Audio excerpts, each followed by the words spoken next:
और जी जम्मू कश्मीर लद्दाख देख रहे हैं आप। मैं हूं आमिर एहसन, आप सभी के साथ एक बड़ी और खूबसूरत खबर से शुरू करते हैं आज की इस शाम को। सोपोर में यूनिवर्सल एंटरप्राइजेस के बैनर तले मेगा सर्वकॉन डीलर्स मीट का एहतमाम किया गया और मीट में शुमाली कश्मीर के सभी डीलर्स को एक मंच पर लाया गया। ये मीट बिजनेस कोलैबोरेशन, नेटवर्किंग और प्रोडक्ट एक्सपीरियंस को साझा करने के मकसद से किया गया था, जहां डीलर्स ने आपस में अपने एक्सपीरियंस को साझा किए, शेयर किए और मुस्तकबिल की हिकमत अमली पर चर्चा की। वहीं इस मौके पर ऑर्गेनाइजर्स ने सर्वकॉन के प्रोडक्ट की क्वालिटी, बाजार में प्रोडक्ट की मांग और कई अहम पहलुओं को उजागर किया। इस मौके पर प्रोग्राम को कामयाब बनाने के लिए सोपोर में यूनिवर्सल एंटरप्राइजेस की टीम का किरदार काफी काबिल तारीफ रहा।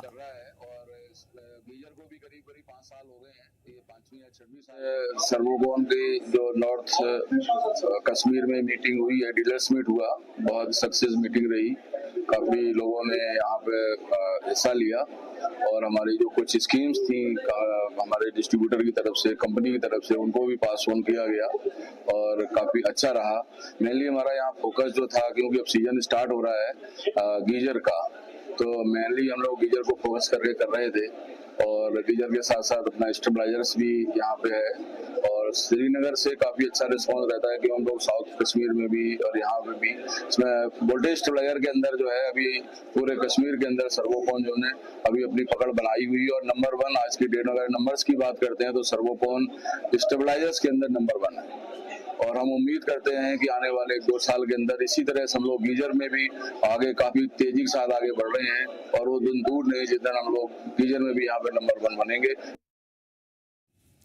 उधर जम्मू में बारिश एक बार फिर से शुरू हो चुके हैं, जिससे तवे नदी का वाटर लेवल लगातार बढ़ रहा है। ट्रैफिक पुलिस ने नदी किनारे रहने वाले लोगों से अपील की है कि वो अपनी गाड़ियों को महफूज जगह पर ले जाएं। डीआईजी जम्मू सांबा कठवा रेंज शिव कुमार शर्मा इंतजामिया के साथ राजीव नगर इलाके में मौजूद लोगों को अलर्ट रहने की हिदायत दी है। खासतौर पर उन्होंने कहा कि मौसम और वाटर लेवल पर नज़र रखी जा रही है। मुकामी लोगों से अपील की गई है कि वो नदी के पास न ठहरें और हिफाजत के इंतजाम पर ध्यान दें। इंतजामिया हर मुमकिन कदम उठा रहा है ताकि किसी भी तरह की हादसे से बचा जा सके।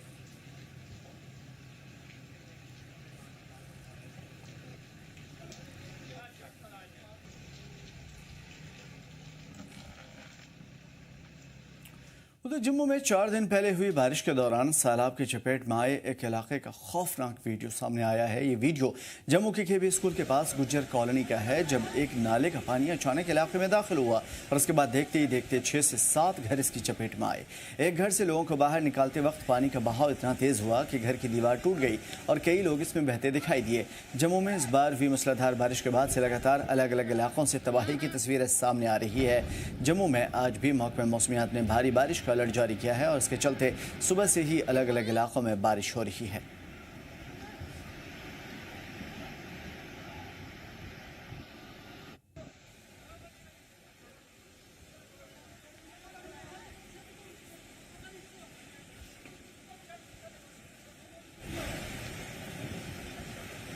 तो फिलहाल जम्मू में लगातार बारिश और उसके बाद सैलाब का कहर साफ तौर पे देखा जा रहा है। गुज्जर कॉलोनी की स्कूल की तस्वीरें काफ़ी भयावह, दुखद, जहां पे कुछ लोग यहां से बाहर निकलने की कोशिश में थे और जिस दीवार के सहारे ये यहां से बाहर निकलना चाह रहे थे, अचानक वो दीवार ढह जाती है और सभी के सभी लोग यहां फंस जाते हैं, बह जाते हैं, पानी के रेले में आ जाते हैं और फिर उसके बाद आगे जितनी भी गाड़ियां खड़ी हैं वो भी इस पानी में बहने लगती हैं।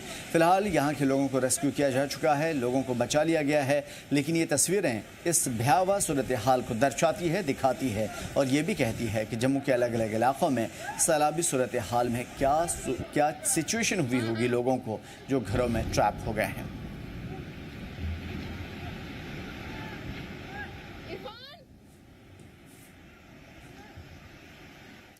उधर सीएम उमर अब्दुल्ला आज नेशनल हाईवे का जायजा लेने के लिए रामबन पहुंचे थे और मौके पर ही सड़क की हालात का जायजा लिया, रिकंस्ट्रक्शन वर्क्स का मुआयना किया और इस बीच में उन्होंने कहा कि पिछले कुछ दिनों से लगातार हो रही बारिश से कई जगह पे हाईवे को काफ़ी नुकसान पहुंचा है। ये बहाली का काम तकरीबन 20-25 दिन और भी लग सकते हैं, यानी कि थोड़ा और वक्त लगेगा इन तमाम चीज़ों को दुरुस्त करने में, लेकिन तबाही बहुत बड़ी है।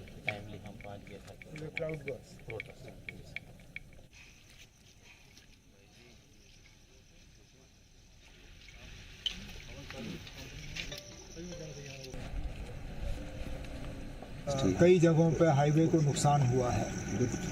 अब यहाँ कंपनी वालों से बात करके, NHAI से बात करके, और ख़ासकर जो डिस्ट्रिक्ट के हमारे एडमिनिस्ट्रेशन है उनसे बात करके अब ये देखा गया है कि फ़िलहाल ऑल्टरनेट है, लेकिन जहाँ स्लाइड की वजह से सड़क को नुकसान हुआ है उसको ठीक करने में, रेस्टोरेशन करने में कहते हैं 20-25 दिन लग जाएंगे। आजकल हमारी परेशानी ज़्यादा रामबन नहीं, जो उधमपुर के आसपास इलाके हैं वहाँ पे नुकसान ज़्यादा हुआ है। वो ठीक हो जाए तो यहाँ से ट्रैफिक जो है हम छोड़ पाएंगे। जो बाकी इलाके थोड़े से अब इंटरनल रोड्स जो हमारे हैं उनमें से ज़्यादातर थ्रू किए गए हैं। 2-3 सड़कों पे अभी काम बाकी है, वो भी हम कर लेंगे। हमने जैसे हमने बाकियों के लिए किया वही उसी तरह MLA साहब ने कल मुझसे बात की थी फ़ोन पे जैसे ही ये हादसा हुआ, और मैंने उसी वक्त अपने अफसरों से बात करके इनके लिए जो भी रिलीफ का हमें श्रीनगर से ऐलान करना था वो हमने किया। मौके पे DC साहब, SP साहब वगैरह गए थे। इन्होंने रेड क्रॉस की तरफ से जो इनके पास होता है उसका भी इंतज़ाम हुआ, और जो बाकी हमको इनके लिए करना होगा वो हम कर लेंगे। तो जम्मू के अलग अलग इलाकों में तबाही की दास्तान बिखरी हुई है। आज रामबन पहुंचे थे CM उमर अब्दुल्ला। यहाँ पे नेशनल हाईवे का उन्होंने जायजा लिया और उन्होंने जो सूरत हाल देखी उसके हिसाब से करीब 1 महीने लगेंगे रिकंस्ट्रक्शन में, यानी कि सड़क की तामीर में 1 महीने लग जाएंगे। लेकिन सवाल ये नहीं है, सवाल ये है कि इस सड़क से गुजरने वाली रोज़मर्रा की जो चीज़ें हैं, ख़ास तौर पे जम्मू कश्मीर में जो बाहर से चीज़ें आती हैं खान पान की, वो कैसे पूरी हो पाएंगी, और जम्मू कश्मीर से जो किसानों और बागात के मालिकान या मेवा मालिकान की दूसरी ज़िलों या स्टेट में जाती हैं चीज़ें, वो कैसे हो पाएंगी। यानी कि खान पान की चीज़ें, बेसिक सुविधाएँ और बिज़नेस पूरी तरीके से ठप है। स्कूलों की बात करें तो कल भी बंद है, और स्कूल, कॉलेज, यूनिवर्सिटीज़ सभी कहीं न कहीं ये सारी चीज़ें नुकसान की जद में हैं। तो इसका मतलब साफ़ है कि जम्मू कश्मीर के हर इलाके में इस वक्त तबाही की तस्वीरें साफ़ तौर पे देखी जा रही है, और इन तस्वीरों के ज़रिए ये भी समझा जा सकता है कि ये तबाही की कहानी एक दिन में नहीं लिखी गई। 2-4 दिनों में ये पूरी की पूरी तबाही की दास्तान जम्मू कश्मीर की धरती पर बिखरती नज़र आई, और जम्मू कश्मीर इस वक्त पूरा धारा अस्थल में बदलता हुआ नज़र आया। पूरा सैलाब ज़दा इलाका बना हुआ है। सिर्फ जम्मू के रीजन की अगर बात करें तो जम्मू में अलग अलग जगह पे जो सूरत हाल है या वहाँ की तस्वीरें हैं वो न सिर्फ दुखद है, बल्कि ये ज़रूर आने वाले दिनों के लिए एक चैलेंज साबित हो सकता है, क्योंकि सड़कों का जाल जहाँ पे बिछाया गया था वो बुरी तरीके से डैमेज है। लोग गुजर नहीं सकते।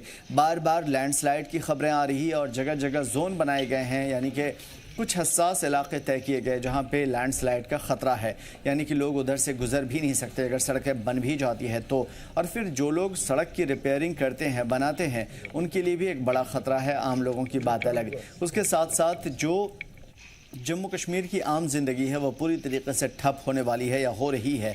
उसके साथ साथ जम्मू कश्मीर घूमने वाले लोग जो सपना सजोए हुए जम्मू कश्मीर की खूबसूरत वादियों में, जम्मू कश्मीर की खूबसूरत पहाड़ों, झीलों, नदियों में घूमने जाते थे, वो अभी नहीं जा पाएंगे क्योंकि सूरत हाल बहुत ख़राब है। उसके साथ साथ जो श्रद्धा के साथ जम्मू कश्मीर का रुख करते हैं वो भी इस वक्त कहीं न कहीं परेशान होंगे। तो अलग अलग इलाक़ों में अलग अलग कहानी है, और इन कहानी में कहीं न कहीं जम्मू कश्मीर का दर्द छुपा हुआ है, जम्मू कश्मीर की परेशानी छुपी हुई है। जम्मू से ख्वाहिश हमारे साथ जुड़े हुए हैं, रामबन से खुर्शीद, उधमपुर से विक्रम पंशी हमारे साथ जुड़े हुए हैं। ख्वाहिश, क्या सूरत हाल है? क्योंकि तस्वीरों के ज़रिए तो साफ तौर पर लग रहा है कि एक और स्पेल आने वाला है बारिश का, और ये नई कहानी, नई इबारत लिखने जा रहा है। बिल्कुल आमिर, अगर हम मानसून के पैटर्न के बदले हुए रुख की बात करें तो ये अलग ही एक अपना जो आप कह सकते हैं बिहेवियर जो है अपनाए हुए हैं। ऐसी बारिश जम्मू कश्मीर में लोगों ने पहले नहीं देखी है, क्योंकि सितंबर आप कह सकते हैं शुरू हुआ है, और हम ऑलमोस्ट जुलाई एंडिंग और अगस्त के मिड में जो है वो मानसून की वापसी होना शुरू हो जाती है। ऐसे में आपको बात करूं कि जम्मू कश्मीर में अगस्त के मिड के बाद ही ऐसा मानसून एक्टिव हुआ है जिसने तबाही जो है बहुत ज्यादा मचा दी है।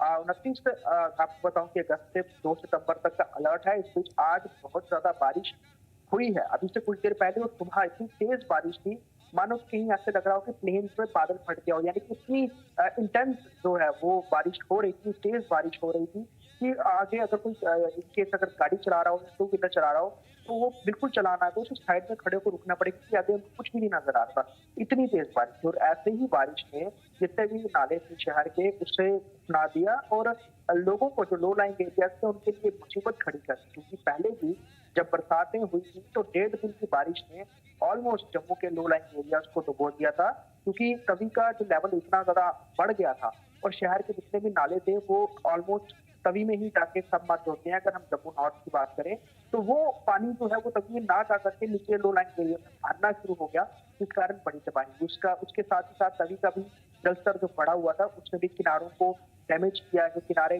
जो लोग बसे हुए थे उनको डुबो के बहुत नुकसान हुआ। पैरेलली सिर्फ तभी नहीं, चिनाब है वो भी बहुत ज्यादा अपना उसने लेवल क्रॉस किया। उसके अलावा उज्ज था, रावी था, बसंतर दरिया था, सभी जो है वो ओवर फ्लडेड हो रहे थे। और खासतौर पर सांबार कठुआ के नेशनल हाईवे के ऊपर बने जो है महज अगर आप कहें को 10-12 साल पहले बने हुए पुल जो है उन्हें जो है खिसका दिया, गिरा दिया और वो पुल अब यूज करने लायक नहीं है। तो आप कह सकते हैं कि इस तरह के मौसम के पैटर्न में जो हाल बदला है वो बहुत ज्यादा आप कह सकते हैं लोगों के लिए भी और यहाँ के इंफ्रास्ट्रक्चर के लिए भी बहुत ज्यादा नुकसानदायी है। अगर अगर हम अभी की बात करें, अभी 2 दिन हो गए आज के, क्योंकि आज 31 है, 1 और 2 तक अलर्ट बताया गया है। ऐसे में हमने जैसे कि रामबन में भी क्लाउड बर्स्ट हुआ, जो एक मड स्लाइड आई रियासी में कई लोगों की उसने जान ले ली। और अभी भी अगर हम बात करें तो देर रात बारिश हुई है, उसमें अगर हम बात करें बटोत को किश्तवाड़ से जोड़ने वाला रास्ता यानी रोड़ा से जोड़ने वाला रास्ता वो भी बंद हो गया लैंडस्लाइड के कारण। जगह जगह सड़कें टूट गई हैं, गांव तक पहुंचने की कनेक्टिविटी जो है वो नहीं बची है, पुल टूट गए हैं, राष्ट्रीय राजमार्ग के ऊपर जो स्ट्रेच है वो डैमेज हुए हैं। बहुत बड़ी समय अड़चन है, बहुत बड़ी मुसीबत है। और अगर हम बात करें मेंटेनेंस या फिर उसको रिकंस्ट्रक्ट कैसे किया जाए, जैसे ही ये काम शुरू होता है फिर बारिश आ जाती है। आज पूरे दिन काफी बारिश आती रही, अभी कुछ ही देर पहले बहुत तेज बरसात हो रही थी, हालांकि अभी बिल्कुल बंद हो गई है। ऐसा लग रहा है कि अब दिन भर बारिश नहीं हुई, लेकिन थोड़ी देर पहले जो कंटिन्यू इतनी ज्यादा रेत हुई है उसने कई जगह जो है वो सड़कों में लबालब पानी जो है वो भर दिया था। अभी भी अगर हम बात करें 2 दिन है और चिंताएं सबसे ज्यादा बढ़ी हुई है, खासतौर पे नदी नालों के किनारे रहने वाले लोगों की, पहाड़ों के रहने वाले लोगों की। और अगर हम टूवर्ड्स किश्तवाड़ की बात करें या फिर श्रीनगर कश्मीर की बात करें, कनेक्टिविटी पूरी तरह से डैमेज है, गाड़ियां जा नहीं पा रही है, माल तक पहुंच नहीं पा रहा है। इवन कि जम्मू तक भी अगर हम बात करें रेल नेटवर्क के कई सारे ब्रिजेस जो है उनका जो बेस है वो हिला हुआ है, तो ज्यादा ट्रेन का अभी जो यहाँ आवागमन नहीं किया जा रहा है, लिमिटेड ट्रेन चलाई जा रही है। वही माल ढुलाई के लिए अगर हम बात करें, यहाँ के जो नेशनल हाईवे है वो भी ज्यादा अवरुद्ध हुए हैं, तो जम्मू तक भी कोई माल जो है वो नहीं पहुंच पा रहा है, जिस कारण कई जगह महंगाई देखने को मिल रही है, ओवर चार्जिंग देखने को मिल रही है। और ऐसी ओवर चार्जिंग जम्मू में पीने के पानी की जो किल्लत है बहुत ज्यादा, क्योंकि कई सारे फिल्टर प्लांट पूरी तरह से डैमेज हो गए हैं।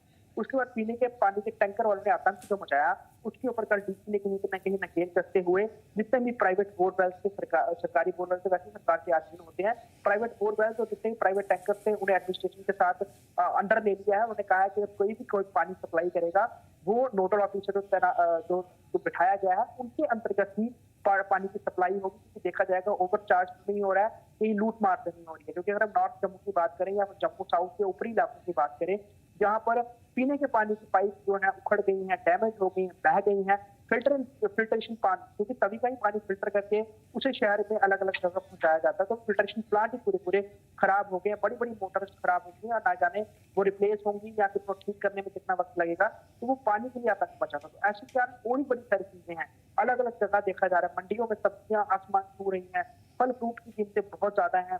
और अब क्योंकि हर चीज को लेकर इस समय पैनिक सा है, तो कई ऐसे बिचौलिए भी हैं जो ऐसी स्थिति का फायदा उठाने की कोशिशें करते हैं। ओवरऑल अगर हम आम लेमैन की बात करें, उसके लिए ये भी मुसीबत है कि एक तो कामकाज भी पूरी तरह से बंद है, जम्मू कश्मीर पूरा टूर एंड ट्रैवल पर ही ये यहाँ का ज्यादा अगर इकोनॉमी की बात करें वो है। कश्मीर के लिए वैसे ही सब टूरिज्म नहीं जा रहा है, हालांकि वहाँ से फ्लाइट कनेक्टिविटी है, तो जो लोग वैसे भी यहाँ दूसरा हाल देके कम अपने टिकट कैंसिल करवा रहे हैं, कम आ रहे हैं। बाई रोड जो आते हैं वैष्णो देवी की यात्रा भी काफी दिन सस्पेंड रही, वहां भी यात्री नहीं आ रहे हैं। तो ओवरऑल इकोनॉमी भी ठप पड़ी है, टूरिस्ट भी नहीं आ रहे हैं, मौसम अलग मार दे रहा है, और जहाँ जिनके घर टूटे उनके घर उनको उनकी अलग मुसीबतें हैं, जिनका सब कुछ जुड़ गया तेरा कुछ मुसीबतें हैं। ऊपर से सरकार के लिए भी यह है कि सरकार के हाथों में कुछ नहीं बच रहा है, क्योंकि सेना की मदद लेकर पुल बनाने पड़ रहे हैं, और अभी भी जहाँ रीडेवलपमेंट का काम किया जा रहा है तो बारिश को करने दे रही है। तो अब कह सकते हैं ओवरऑल जम्मू कश्मीर पे इसमें ओवरऑल मार पड़ रही है और जम्मू संभाग ये मार बहुत बुरी तरीके से झेल रहा है। जी हाँ, बिल्कुल, इन तमाम तो चीज़ों से साफ जाहिर है। और अभी आज सीएम का भी स्टेटमेंट हम देख पा रहे थे रामबन के दौरे के दौरान। उन्होंने कहा कि 20 से 25 दिन, करीब 1 महीने लग सकते हैं। अब जाहिर है कि सरकारी तौर पे ऐसा कहा जा रहा है, तो जाहिर है कि ये टाइम और भी खिंचेगा और कितनी परेशानी होंगी। रोड कनेक्टिविटी के हवाले से खास तौर पे खुर्शीद आपसे समझने की कोशिश करेंगे, नेशनल हाईवे का क्या हाल है और उसके साथ साथ इंतजामिया एडमिनिस्ट्रेशन की जानिब से क्या कदम उठाया जा रहा है। जामिर जी, मैं आपको बताऊं कि जब पहले मानसून नहीं होता था, जब बारिशें नहीं होती थी बरसात में, तो लोग क्या है भंडारा करते थे। कई दरगाहों पे, कई मंदिरों में लोग भंडारा कर रहे थे ताकि बारिश हो। लेकिन इस बार उल्टा देखने को मिल रहा है कि लोग भंडारा कर रहे हैं कि ताकि बारिश रुक जाए। बारिश जो है, बारिश के नाम से अब डर लगने लगा, लोगों को पैनिक हो रही है। जब मौसम महकमा पेशन गोई करता है कि शदीद बारिशें होगी, तो लोगों में जो है एक टेंशन हो जाती है। क्योंकि पिछले दफा आपने देखा, लगातार जो जानकार है, जो बुजुर्ग लोगों से हमने बात करी, तो उनका ये मानना है कि पिछला 100 साल का रिकॉर्ड जो है इस बार बारिश ने तोड़ी। बारिश इतना ज्यादा हुआ, खासकर जम्मू डिवीजन की मैं बात करूं, चाहे जम्मू की बात हो, डोडा किश्तवाड़ या जिला रामबन की बात हो, तो इतने बाढ़ आए, इतने लैंडस्लाइड हो कि जिनको गिनती नहीं कर पा रहा है बंदा, इतने लैंडस्लाइड जगहों पे हुई। अगर जम्मू श्रीनगर कौमी शाहरा की बात करें तो जगह जगह पर जो है रोड टूटे हुए हैं, लैंडस्लाइड हुई है। खासकर उधमपुर के जो बनी नाला है, वहां पे कई मीटर तक जो है रोड धंस गया। और जैसे ही इंतजामिया ने उसको ठीक करना चाहा, और आने वाले 1-2-3 घंटे पहले हम देख रहे थे कि इससे पहले भी कई मीटर जो है रोड दबने लगा है, धंसने लगा है, जिसके कारण आज आपने देखा कि सीएम उमर अब्दुल्ला भी जम्मू कश्मीर जो नेशनल हाईवे है, बनिहाल, रामबन, चंद्रकूट या उधमपुर, यहाँ का दौरा किया। और उन्होंने अपने जुबान से ये चीजें कही है, ये अल्फाज निकाले हैं कि 20 से 25 दिन लग सकते। तो आप खुद ही अंदाजा लगाइए कि कितना बड़ा मामला है, इससे कितनी जो है आम लोगों के ऊपर कितना असर होगा। क्योंकि जो जम्मू श्रीनगर कौमी शाहरा का एक अहम रोल है तो हिंदुस्तान के दूसरे हिस्सों से जोड़ने का, जो वो वाहिद ये रोड काम करती है, खाने पीने के सामान या मेडिसिन का सामान या दूसरी चीजें हैं जो रोजमर्रा की जिंदगी आम लोगों के लिए होती है या मुलाजमों के लिए होते हैं, उनके ऊपर कितना असर पड़ेगा, कितना आगे परेशानी आने वाली है। जिस तरह मौसम महकमा की पेशन गोई है कि 2 दिन फिर से बारिशें होगी, 1 और 2 तारीख तक बारिश फिर रहेगी। तो मजीद अगर बारिशें इस तरह होती है जो हुई है, तो यकीनन आने वाले वक्त में फिर और परेशानी होगी। क्योंकि अगर बारिश होती है तो जो काम करने वाले लोग हैं, जो कंपनियां लगाई गई है रोड को ठीक करने के लिए, उन्हें भी दिक्कतों का सामना करना पड़ेगा। तो ये मजीद जो है, अगर बारिश होती है जिस तरह मौसम महकमा ने पेशन गोई की, तो मजीद ये दिक्कत आम लोगों के लिए और इंतजामिया के लिए हो सकती है। जी हाँ, बिल्कुल। उधमपुर की सूरत हाल भी कुछ इससे अलग नहीं है। जाहिर है कि वहाँ पे रेल के हवाले से मैं आपसे समझने की कोशिश करूँगा विक्रम, कनेक्टिविटी कितनी है, नेटवर्किंग कितनी है, इंटरनेट सुविधाएं कितनी हैं, और अभी मौजूदा सूरत हाल में क्या जो सेकेंड स्पेल बारिश का शुरू हुआ है, क्या उधमपुर भी उसका एक हिस्सा है, और तबाही के बाद यहाँ पे राहत और बचाव कितना चल रहा है। देखिए आमिर, मैं आपको बता दूं कि सबसे पहले जिस तरह आपने रेल कनेक्टिविटी की बात की है, तो रेल कनेक्टिविटी जो है बड़ी लिमिटेड रह गई है, क्योंकि कई जगह पर जो ट्रैक्स हैं उन्हें नुकसान पहुंचा है बारिश की वजह से, और रेलवे प्रशासन जो है वो किसी तरह का रिस्क नहीं लेना चाहता, इसलिए रेलवे कनेक्टिविटी को जो है वो बड़ा लिमिटेड कर दिया। यानी कि बहुत कम ट्रेन जो हैं उनको आने जाने की अनुमति जो है वो दी जा रही है। फिलहाल अगर बात की जाए तो कटरा से अगर जम्मू तक की बात की जाए तो इसके बीच में ट्रेन को बहुत कम ट्रेन है जिनको चलने की अनुमति है। अभी अगर बात की जाए तो सिर्फ घाटी को जोड़ने के लिए सिर्फ एक ट्रेन जो है वो कटरा से घाटी तक जाने वाली, यानी श्रीनगर तक जाने वाली जो ट्रेन वंदे भारत एक्सप्रेस है, सिर्फ वही वहां से चल पा रही है, और बाकी ट्रेन अभी जो है बड़ी लिमिटेड है, जिस वजह से कहीं ना कहीं ट्रेन कनेक्टिविटी में भी जो है वो दिक्कत आ रही है और लोग जो है उसकी वजह से भी परेशान है। हालांकि जम्मू से आगे की बात की जाए तो वहां पर रेलवे प्रशासन द्वारा कुछ स्पेशल ट्रेन जो है वो जरूर चलाई गई थी, जो यात्री फंसे हुए हैं उन यात्री को वहां से निकालने के लिए, ताकि उनके अपने घरों तक या अपने गंतव्य तक जो है वो पहुंचाया जाए। लेकिन अभी फिलहाल अगर बात की जाए तो इफेक्टेड रेलवे जो रेल लाइन्स हैं वो भी जरूर से, रेल नेटवर्क जो है वो भी इससे हुआ है। बिजली की अगर बात की जाए उधमपुर जिला के अंदर, आपने कहा कि उधमपुर क्या ऐसे, मैं आपको बता दूं कि अभी भी उधमपुर के कई ऐसे ब्लॉक और कई ऐसे दूर दराज के इलाके हैं जिनसे अभी तक रोड कनेक्टिविटी नहीं हो पाई है, क्योंकि लगातार हो रही बारिश की वजह से वहां आए दिन लैंडस्लाइड जो है वो हो रहे हैं। एक तरफ अगर मलबे को साफ किया जाता है तो दूसरी तरफ से दूसरा रोड जो है वो खिसक जाता है। तो कहीं ना कहीं बारिश की वजह से रिस्टोरेशन में और जो रेस्क्यू के काम चल रहे हैं उनमें भी दिक्कतें जो है वो जरूर आ रही हैं।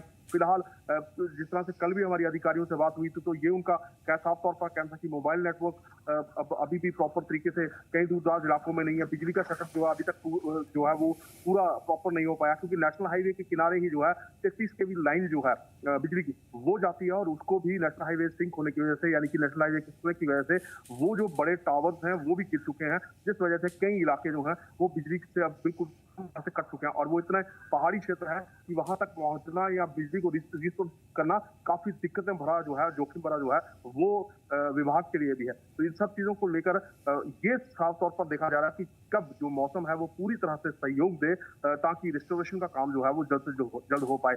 आज जिस तरह से अगर बात की जाए तो मुख्यमंत्री उमर अब्दुल्ला जो है उनका दौरा रहा, रामबन सबसे पहला उनका पड़ाव रहा, उसके बाद उधमपुर का बली नाला जो है जहां पर 2 दिन पहले अगर बात की जाए तो लगभग 3 दिन पहले पेट्रोल पंप जो है वो पूरी तरह से इसकी चपेट में आ गया था। और अब वहां से जब गाड़ियों के लिए कुछ रास्ता बनाया गया, लेकिन उसके बाद ही कुछ 2-3 घंटे के बाद पूरा का पूरा पहाड़ जो है वो सिंक करना शुरू कर चुका है। और अब ये पूरा वहां जो 15 से 20 घर थे उन घरों को भी खाली करवा दिया गया है, वहां से सेफ जगह पर पहुंचा दिया गया है। और घरों को तो नुकसान पहुंचा, लेकिन नेशनल हाईवे को भी पूरी तरह से नुकसान पहुंचा। दोनों ट्यूब जो है नेशनल हाईवे की वो पूरी तरह से पूरे पहाड़ की वजह से बंद हो चुकी है। और दिक्कत अब सबसे बड़ी ये है कि अगर कंपनी के जो कर्मचारी हैं, जो नेशनल हाईवे अथॉरिटी के कर्मचारी हैं, अगर वो इस मलबे को हटाने का प्रयास करते हैं तो यहाँ एक बड़ी कैजुअलिटी जो है वो हो सकती है। इसलिए वो भी फिलहाल इसे छेड़ने से गुरेज कर रहे हैं और तरीका निकाला जा रहा है कि किस तरह से रिस्टोरेशन जो है वो की जाए। चीफ मिनिस्टर यहाँ पर पहुंचे, उन्होंने पत्रकारों से बात करते हुए साफ ये कहा कि इस तरह की तबाही कभी देखी नहीं और कभी ये नहीं सोचा था कि उधमपुर के अंदर भी इस तरह की तबाही जो खास करके नेशनल हाईवे को लेकर हो सकती है। लेकिन आज यहाँ पर भी देखकर ये बड़ा दुख है और इसमें अभी समय जो है वो लगेगा। कई ड्राइवर्स जो थे वो रूबरू हुए मुख्यमंत्री के, उन्होंने अपनी परेशानियां रखी, लेकिन मुख्यमंत्री ने उन्हें आश्वासन देने का प्रयास किया कि जल्द ही उन्हें अपने घरों तक या उनके अपनी मंजिल तक जो है वो पहुंचाने का प्रयास जो है वो किया जाएगा। लेकिन ये सराहनीय कदम अगर बात की जाए तो इस बार उधमपुर जिला प्रशासन का रहा है, क्योंकि इस बार किसी भी तरह की कोई कैजुअलिटी या किसी भी तरह की कोई स्थिति जो गंभीर स्थिति जो है वो देखने को नहीं मिली। प्रशासन पूरी तरह से अलर्ट रहा था। एक बार मैं फिर बता दूं कि 2014 में इसी उधमपुर में एक गांव सद्दल गांव जो कि पूरा का पूरा जमींदोज हो चुका था और डेड बॉडीज भी जो है लोगों की वो नहीं मिल पाई थी। लेकिन उसके बाद ये जब 2014 के बाद ये दूसरा मामला सामने आया है कि अब जितनी भी आपदा आई थी इससे पहले ही प्रशासन जो है वो सचेत रहा और रेस्क्यू जो था वो जल्द से जल्द लोगों को किया गया। टीम जो थी वो लगातार तैयार की गई थी ताकि किसी तरह की किसी लोगों को परेशानी जो है वो ना आए। फिलहाल जिस तरह से नेशनल हाईवे बंद है, सामान जो है वो नहीं पहुंच पा रहा, मार्केट में किल्लत जरूर हो चुकी है, पानी और बिजली जो है सप्लाई प्रॉपर नहीं हो पा रही, जितनी होनी चाहिए वो हो नहीं पा रही, जिस वजह से ये थोड़ी सी दिक्कतें जो अभी हैं। और मोबाइल नेटवर्क की बात की जाए तो ये मोबाइल नेटवर्क अगर उधमपुर जिला की बात की जाए तो सेना के सहयोग से मोबाइल नेटवर्क जो है वो चलाए जा रहे हैं ताकि कनेक्टिविटी थोड़ी बहुत ही बनी रहे। अभी भी दूर दराज इलाके जो है वहाँ रेस्टोरेशन जो है उनके काम चल रहे हैं, लेकिन मौसम फिलहाल साथ नहीं दे रहा, जिस वजह से कहीं ना कहीं दिक्कतें जो है वो हो रही है। बिल्कुल, और सीएम ने आज कहा भी था विक्रम के जो सबसे ज्यादा नुकसान है वो सब उधमपुर में देखने को मिल रहा है और उधमपुर को उभरने में बहुत ज्यादा वक्त लग सकता है। इसके हवाले से भी मैं आपसे जानूंगा। ख्वाहिश खासतौर पर मैं स्कूल एजुकेशन इंस्टीट्यूशंस के बारे में समझना चाहूंगा, क्योंकि हम देख पा रहे हैं कि आने वाले दिनों में भी बंद किया गया है और जो स्टेटमेंट सामने आया उसके साथ कि जो अनिश्चित काल के लिए सिचुएशन होगी उसके ऊपर कुछ बात नहीं की जा सकती, यानी कि और दिन बढ़ेंगे, एजुकेशन का क्या होगा। फिलहाल प्लानिंग बनाई जा रही है लेकिन नुकसान बहुत ज़्यादा हुआ है, तो इस वजह से अभी फ़िलहाल पेरेंट्स को ये समझना होगा कि उनके बच्चे के लिए, उनके स्टाफ के लिए, ख़ासतौर पर टीचर्स और स्टाफ के लिए भी ये बहुत ज़्यादा ज़रूरी है कि इंस्टीट्यूशंस बंद रहें। क्या इस हवाले से खबरें हैं? आमिर, इसको देखते हुए भी अगर हम गैर स्कूल एजुकेशन की तरफ से कल के लिए भी जम्मू संभाग के लिए छुट्टी रखी गई है। आपको बताऊं कि अगर कंटिन्यूस ज्यादा वीक में कैलकुलेट करते हैं या एडिंग करते हैं तो उससे कहीं ना कहीं पेरेंट्स में चला जाता है कि इस समय आगे इम्तिहान भी बड़े इंपॉर्टेंट क्लासेस होते हैं बच्चे के, तो अगर छुट्टी देनी चाहिए तो बच्चे पढ़ाई कैसे करेंगे। लेकिन समझने की बात यह है कि पानी जो सैलाब आया है इसने कई इलाकों को सबमर्ज किया है, कई पुल गिरा के सड़कें डैमेज कर दी, इन स्कूलों की नींवें तक हिला दी है। ऐसे में जब तक पूरी तरह से ऑडिट नहीं होगा, चेक नहीं किया जाएगा कि स्कूलों की क्या सूरत हाल है, प्राइवेट स्कूलों को तो हर कोई प्राइवेट प्रॉपर्टी का तो खास ख्याल देते ही हैं, जो अलग अलग स्कूल है, लेकिन सरकारी इमारतों को बहुत ज्यादा ध्यान देने की जरूरत है। ऐसे में बड़े ऐसे स्कूल हैं जो कि ब्लॉक्स में है, सब डिविजन में है, डिविजनल तौर पर है, तो उनकी भी जांच करना बहुत जरूरी है। तो अगर स्कूल खोल दिए जाए, टीचर भी आएंगे, बच्चे भी आएंगे, कोई हादसा होगा तो उसका जिम्मेवार कौन होगा। और वैसे भी अभी वेदर अलर्ट चल रहा है, तो अगर हम बात करें कि जिला स्तर के हिसाब से स्कूल खोले जाए तो वो भी अभी पॉसिबिलिटी नहीं है, क्योंकि कई जगह तो ठीक है, वहाँ स्कूल की इमारतें भी ठीक है, रास्ते भी ठीक है, सब कुछ ठीक है, लेकिन अगर हम उन्हीं इलाकों के दूसरे इलाकों की बात करें, वहाँ पे नुकसान हुआ है, वहाँ पे इमारतों में पानी घुसा, और अभी भी जम्मू कई सारे लो लाइन एरिया है जहाँ स्कूलों में काफी मलबा भरा हुआ है, यानी सरकारी स्कूल है, तो वहाँ पर मलबा टीचर की मदद या टीचर और गवर्नमेंट के जो टीम भेजी जाएगी सफाई वाली, वही मलबा निकाल पाएंगे। तो इतने शॉर्टेज हो गई है लोगों की, जगह जगह डैमेज हुआ है, जगह जगह नुकसान हुआ है, तो हर जगह जो लोग हैं वो पूरे नहीं पड़ रहे। तो इस कारण कहीं ना कहीं अभी के लिए फिलहाल ये इम्पोर्टेंट है कि स्कूल ना खोले जाए, कि स्कूल खोलेंगे तो कहीं ना कहीं पेरेंट्स बच्चों को स्कूल की तरफ रुख करेंगे। इन बिटवीन कहीं बारिश आ जाती है, कहीं कुछ हो जाता है, वैसे भी अलर्ट आजकल जिस तरह से बारिश का होता है, तेज बारिश आ जाती है, बादल क्लाउड बर्स्ट जैसे होता है, तो एकदम से कुछ एरिया में क्लाउड बर्स्ट होता है, तो वो मलबा लेके आ जाता है, नाले ओपन छूटना शुरू हो जाते हैं, रास्ते तक डैमेज हो जाते हैं। तो ऐसे में बच्चों की जानों पर ना बन जाए, पिछले दिनों कई ऐसी तस्वीरें देखी हैं कि वो कूदते फांदते हुए नालों को पार करते बच्चे स्कूल जाते हैं। ऐसे में इस समय समझदारी यही है कि फिलहाल एजुकेशन इंस्टीट्यूशन बंद रखे जाए, और अभी कोरोना काल में एक नया टूल्स जो है वो स्कूल्स के लिए, एजुकेशन सिस्टम के लिए दे दिया कि ऑनलाइन क्लासेस। तो बेहतर यही है कि बच्चों की पढ़ाई जो है ऑनलाइन क्लासेस के जरिए चलती रहे। इवन कि अभी मैं बताऊं कि ऑनलाइन क्लासेस उन्हीं जगहों पर पहुंची है जहाँ पे इंटरनेट चल रहा है, अदरवाइज बड़े सारे इलाकों में भी जो है इंटरनेट स्टोर नहीं हो पा रहा है, लाइट स्टोर नहीं हो पा रही है। तो सबसे इसमें बेसिक इमरजेंसी यही है कि ध्यान रखा जाए लोगों की सेहत का, उनके लाइवलीहुड का। अभी अगर चीजें बाद में ठीक होंगी तो पढ़ाई फिर जो है वो रिकवर कोर्स सिलेबस को पूरा कर लिया जाएगा। तो अभी के समय में कोई रिस्क नहीं लेना चाहिए, और ऐसा ही कुछ करता हुआ जो एजुकेशन डिपार्टमेंट है वो करता हुआ नजर आ रहा है, और वो बड़े ध्यानपूर्वक तरीके से ये ऑर्डर जारी कर रहा है कि क्या कुछ हो सकता है, और रिस्क बिल्कुल ना ले रहा है। स्कूल बंद रहेंगे, बच्चे घर में रहेंगे, टीचर घर में रहेंगे, और एक बहुत बड़ी आबादी जो है एक जगह से दूसरी जगह मूव नहीं होगी, तो उससे कई सारी चीजें जो है ठीक रह सकती है, जानी माल का नुकसान। बिल्कुल, यानी एजुकेशन ज़रूरी है, लेकिन उससे ज़्यादा कहीं ज़्यादा स्टाफ और बच्चों की जान की हिफाजत भी है, और ये इंतज़ामिया के लिए एक बड़ा चैलेंज है। खुर्शीद, हम देख पा रहे हैं क्लाउड बस्ट जो एक दिन पहले हुआ, उसमें 3-4 लोगों की मौत हो गई थी। उसके बाद जगह जगह लैंडस्लाइड मडस्लाइड की खबरें आ रही है। तो रामबन की सिचुएशन ऐसी क्या है जिसकी वजह से सबसे ज़्यादा लैंडस्लाइड या मडस्लाइड की खबरें आ रही है, और कुछ डेंजर जोन बना दिए गए हैं उन इलाकों में? मडस्लाइड कभी भी हो सकता है या लैंडस्लाइड कभी हो सकता है, और हाईवे के लिए सबसे ज्यादा या सड़कों के जाल के लिए सबसे ज्यादा खतरा है? जी अमित जी, जिस तरह कल एक बहुत बड़ी जो बादल फटा था जिला रामबन के राजगढ़ इलाके में, जहां पे 3-4 लोग जो है डेड बॉडी वहां पे रिकवर की गई, और अभी भी एक जो बंदा है उसमें लापता है, क्योंकि एक ही परिवार के एक ही घर में जो है 5 लोग थे, और वो पांचों जो है उस पानी के साथ बह गए, और एक स्कूल का नुकसान हुआ, एक शेड का नुकसान हुआ।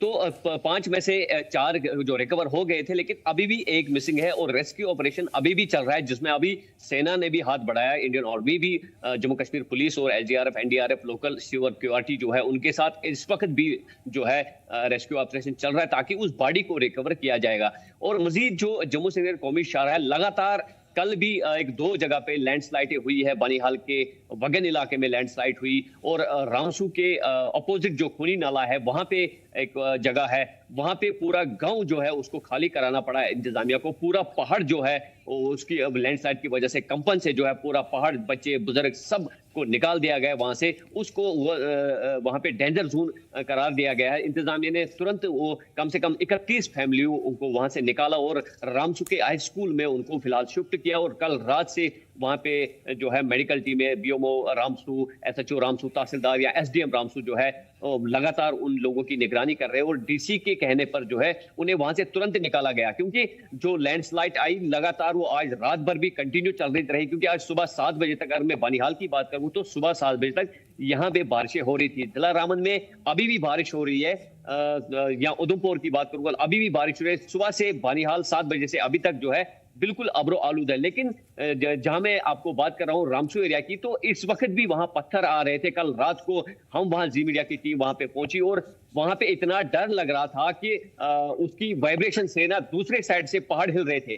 तो यकीनन उसको रेड जोन करा दिया, डेंजर जोन करा दिया इंतजामिया ने, और वहां से जितनी फैमिलियां हैं 30 और 31 फैमिलियां, उन्हें वहां से निकाल दिया। तो जाहिर सी तो उनके लिए प्रॉब्लम है, बिल्कुल इसमें कोई शक नहीं है। और जो सिचुएशन आप बता रहे हैं खासतौर पे स्टोन गिरने के हवाले से, अभी हम देख पा रहे थे विक्रम कि 629 मिलीमीटर बारिश उधमपुर में सिर्फ रिकॉर्ड की गई। 1973 में ये रिकॉर्ड आया था। 300 के ऊपर हम डेंजर जोन मानते हैं, लेकिन यहाँ 629। क्या वजूहात रही और इसका क्या इम्पैक्ट पड़ा? और आने वाले दिनों में अगर ये सिचुएशन रही तो क्या इंतजामिया एडमिनिस्ट्रेशन के पास कोई भी ऐसा प्लान है कि लोगों को कम से कम क्षति हो, बड़े बड़े पैमाने पर तबाही ना हो? और ये सिचुएशन क्या वर्स्ट हो सकती है? महकमा मौसम मेट्रोलॉजिकल डिपार्टमेंट ने कुछ कहा इस हवाले से? मैं आपको बता दूं, जितना आपने कहा कि काफी देर के बाद इस तरह की बारिश जो है वो देखने को मिली, और 300 मिलीमीटर के ऊपर अगर कहा जाए तो उसको डेंजर जोन में माना जाता है। लेकिन ये बताऊं कि ये कहीं ना कहीं जिसको हम ये कहा है कि क्लाइमेट चेंज और साथ ही साथ एक ग्लोबल वार्मिंग जो है उस सब की एक वजह जो है वो ये है, पोल्यूशन जो है उसकी एक वजह जो है वो सब ये चीजें जो है वो है, क्योंकि मौसम जो है वो पूरी तरह से बदल रहा है। और जिस तरह से अगर देखा जाए तो जो मानसून स्पेल होता था वो लगभग अगस्त के मिड में जो है समाप्त हो जाना चाहिए था, लेकिन उसके बावजूद भी सितंबर शुरू होने जा रहा है, लेकिन अभी तक बारिशें जो है वो रुकने का नाम नहीं ले रही। सिलसिला बिल्कुल जारी है। मौसम विभाग की तरफ से अगले 2 दिन और चेतावनी में बताए गए हैं। अगर इस तरह से लगातार बारिशें होती हैं तो मैं आपको बता दूं कि जिस तरह से पिछले दिनों बारिशें हुई हैं, तभी जो नदी उधमपुर की थी वो काफी उफान पर थी, खतरे के निशान से ऊपर जो है वो चल रही थी।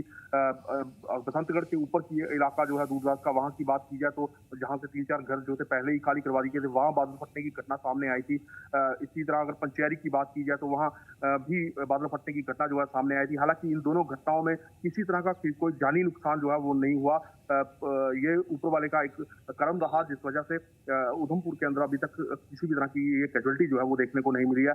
और कई इलाके ऐसे हैं जैसे एयरफोर्स का सैनिक का इलाका जो है, वाटर लॉगिंग जो है वहां पर लगातार हो गई थी। और अभी भी कुछ इलाके जो हैं जिनको पूरी तरह से ये देखा जा रहा है कि अगर दोबारा बारिश होती है, चाहे वो एयरफोर्स का सैनी है, बसंतगढ़ या पंचेरी का या रामनगर का इलाका है, तो यहाँ पर लैंडस्लाइड के मामले जो है वो काफी ज्यादा देखे जा रहे हैं। और आने वाले समय में अगर इस तरह से बारिश रहती है तो लैंडस्लाइड के मामले जो है वो और देखे जाएंगे। और कहीं ना कहीं ये एक परेशानी का सबब जो है वो जरूर है, क्योंकि हर एक जगह से लोग, क्योंकि काफी दूर दराज इलाके हैं, पहाड़ी क्षेत्र है, तो वहां से लोगों को निकालना और टाइमली रेस्क्यू करके सेफ जगह पर पहुंचाना, ये कहीं ना कहीं जरूर आने वाले समय में अगर ऐसा होता है, बारिश होती है या जिस तरह से मौसम विभाग द्वारा चेतावनी दी गई है, तो ये प्रशासन के लिए भी काफी मुश्किल होगा। क्योंकि ऐसे ऐसे दूर दराज इलाके हैं जहां पर अभी भी गाड़ी जो है या सड़क जो है वो नहीं है, पैदल जाना पड़ता है, कई घंटे जो है उस स्थान तक पहुंचने में लग जाते हैं। तो ये सब चीजें जो है इसके लिए पहले ही प्रशासन को तैयारी रखनी पड़ेगी। और प्रशासन कितना तैयार है, क्या कर पाता है, ये आने वाला वक्त ही बताएगा। लेकिन फिलहाल देखा जाए तो जिस तरह से टीम्स जो हैं वो तैयार की गई हैं, मॉनिटरिंग जिला सोनी रॉय जो है वो खुद हर एक टीम की कर रही है। रोज शाम को इन सब चीजों को लेकर बैठक जो है वो की जाती है, ताकि लोगों को कम से कम नुकसान हो पाए, यानी कि जान का नुकसान कम से कम हो पाए। और उसके बाद ही अभी, क्योंकि जिस तरह से हमारी बात कल भी अधिकारियों के साथ हुई, तो उनका ये कहना था कि अभी भी ये पूरा आंकड़ा लगाना कि कितना नुकसान पूरे उधमपुर शहर के अंदर हुआ है, पूरे जिला के अंदर हुआ है, ये बहुत मुश्किल है। क्योंकि अभी भी कई ऐसी जगहें हैं जहां कनेक्टिविटी नहीं हो पा रही, या जहां पर मोबाइल का सिग्नल या टीम्स जो है वो पहुंच नहीं पा रही। तो जैसे ही बारिश थमती है या तब जाके आकलन लगाया जा सकेगा। बिल्कुल, यकीनन ये तस्वीरें या जो चीज़ें आप ग्राउंड से बता रहे हैं वो बहुत ज़्यादा भयावह है। विक्रम, आप लोग अपना ख्याल रखिए। खुर्शीद, बहुत शुक्रिया तमाम तर मालूमात के लिए। ख्वाहिश आपका बहुत बहुत शुक्रिया, और विक्रम तमाम तर चीज़ों के लिए। लेकिन सबसे पहले अपना ख्याल रखिए और अपने आप को महफूज जगह पर रखिए, और उसके बाद इस तरह की खबरें जो लोगों तक आप पहुँचा रहे हैं, सच असल मानों में देखा जाए तो ग्राउंड के हीरो आप लोग हैं। क्योंकि इन तमाम तर सिचुएशन में, इन तमाम तर चीज़ों में, इस तरह के हालात में उन इलाकों से रिपोर्टिंग करना बहुत ही ज़्यादा मुश्किल है। फिलहाल अलग अलग इलाकों में बारिश का कहर है और अलग अलग इलाकों में सूरत हाल बिल्कुल बदली हुई है। LOC के नज़दीक या LOC के पार जहाँ पे भी आप देखें वहाँ पे सिचुएशन बहुत ज़्यादा ख़राब है। LOC के नज़दीक तीर्थ वॉल करना की तारीखी शारदा यात्रा मंदिर में आज शारदा दिवस की पूरी जोश व खरोश के साथ मनाया गया था और ये प्रोग्राम एक मजहबी नहीं बल्कि सकाफती और तारीखी नुक्ते नज़र से भी बेहद अहम है, जिसमें मुकामी इंतजामिया और अहम शख्सियात की साथ काफ़ी लोगों ने हिस्सा लिया था। और इस पावन मौके पर डिप्टी कमिश्नर इंडियन आर्मी की 104 शक्ति विजय ब्रिगेड के डिप्टी कमांडर 6 महा रेजिमेंट के कमांडिंग ऑफिसर मेहमान खुसूसी के तौर पे थे। कमेटी के सदर रविंद्र पंडिता ने अपने खिताब में शारदा मार्ग की तारीखी और सकाफती अहमियत पर रोशनी डाला। उन्होंने भारत सरकार से अपील की कि LOC के पार इस परमानेंट कॉरिडोर को खोला जाए। प्रोग्राम का अख्ताम एक रैली के साथ हुआ जो कि शारदा यात्रा मंदिर में क्रॉसिंग ब्रिज तक निकाली गई। जो शारदा पीठ हमारी 1948 से वहाँ बंद है, ऑक्यूपाइड टेरिटरी में नीलम जिला में, जिसके लिए 2006 से मुसलसल जद्दोजहद चल रही है, उसको खोल दिया जाए। हमें जो है अपने जो है रिलीजियस हुकूक जो है उनको देख के वहाँ पे रास्ता खुलना चाहिए। ये ना सिर्फ UN रेजोल्यूशन 1948 चैप्टर 6 की भी बात करें, हम रियासती बाशिंदे हैं, चिल्हाना भी हमारा उतना ही है जितना टीटवाल है। तो उस रेजोल्यूशन के तहत भी अगर हम देखें फ्रीडम ऑफ फ्री मूवमेंट, तो हमें रियासती को फ्रीडम ऑफ फ्री मूवमेंट दी जाए। अब शुरुआत इसी से हो सकती है कि हमारे मजहबी राहदारियाँ खोली जाए, हमें छोटे छोटे जत्थे में वहाँ जाना दिया जाए, वो लोग इधर आ जाएं हजरत बल चरायर शरीफ, हम जो है गुरुद्वारा अली बेग बिम्बर और शारदा पीठ। मैं आपको ये बताऊं कि मेरी बहुत ही दिली इच्छा थी कि मैं यहाँ आऊँ, शारदा पीठ के दर्शन करूं और गुरु तेग बहादुर साहिब के गुरुद्वारे के दर्शन पाऊं। और मेरा जो ज़िंदगी का मिशन है, मैं 2019 में मैंने यात्रा लेके कश्मीर जम्मू से गए थे शीशगंज, और शीशगंज से हम गए थे आनंदपुर साहब, और हमने वहाँ यात्रा ने मतलब अरदास की थी गुरु साहब से कि जम्मू कश्मीर में अमन हो।